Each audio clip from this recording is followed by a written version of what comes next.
line was more aggressive in the second half, allowing the run game to be more effective. And were there any adjustments made during the half that contributed to this?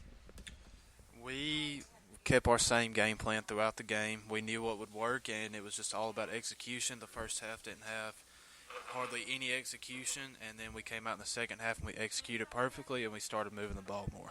That's good. And I noticed it because, just the way Tony was busting through those holes, and the other running back, Ducksworth, the way they were just running in the second half, I'm like, man, that's how you run the football right there.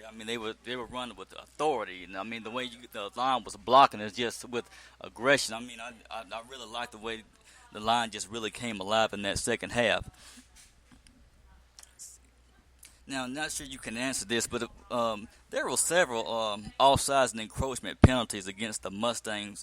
Was that due to any O-line tactics or any tricks that the offensive linemen were doing?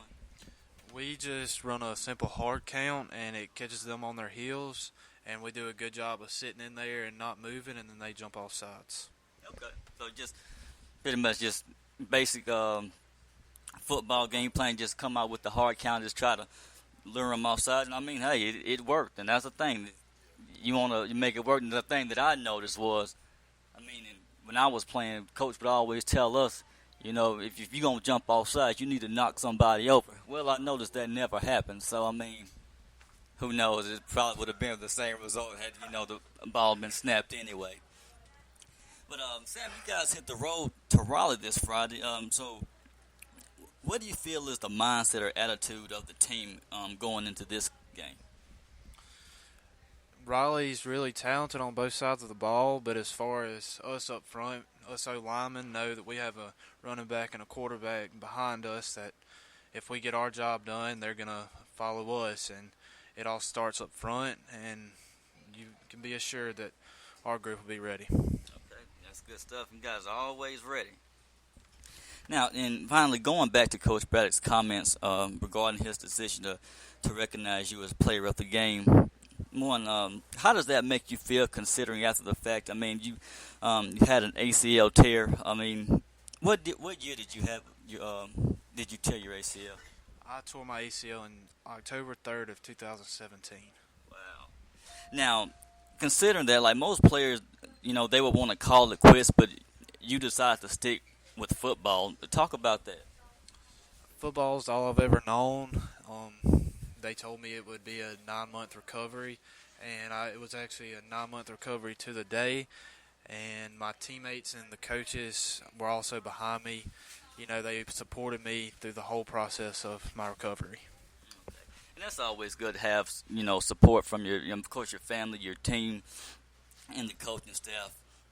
That, always makes, even though that's a tough situation to go through, but, just knowing that you have that support and knowing that you have the ability to come back, but most players, some players just call it quits after they have an injury like that. But to just have that desire to stick with it, knowing you have the support system that you have, that really speaks volumes about you as a player. So just hey, keep that competitive heart and mindset that you have, and you'll go far, Sam. So just keep it up. Well, guys, it's time to wrap up the second episode of NEJ Tiger Talk, brought to you by Scenic Productions, LLC, and fueled by our amazing sponsors, Flicker's Tax Service in Taylorsville, Mississippi, and Southeastern Baptist College in Laurel, Mississippi. Again, thank you to William and Kim Walker and their courteous staff here at Walker's Dairy Bar. And finally, thank you to you, Coach Braddock, and player of the game, Sam White. And good luck this Friday as you guys go against the Raleigh Lions.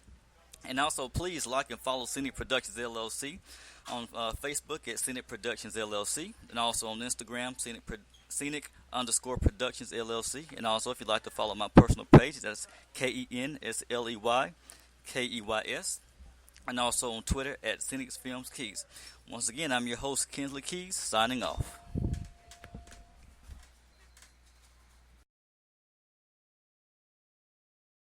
This presentation is brought to you by the following: Flicker's Tax Service. With tax season just around the corner, visit Flicker's Tax Service in Taylorsville, Mississippi, providing expert knowledge on all returns from 1040EZs to corporations as well as payroll. Flicker's Tax Service. Call 601-785-6900. Southeastern Baptist College, empowering students to reach their spiritual, academic, and athletic potential. Discover the difference at your hometown college. Southeastern Baptist College, equipping the saints.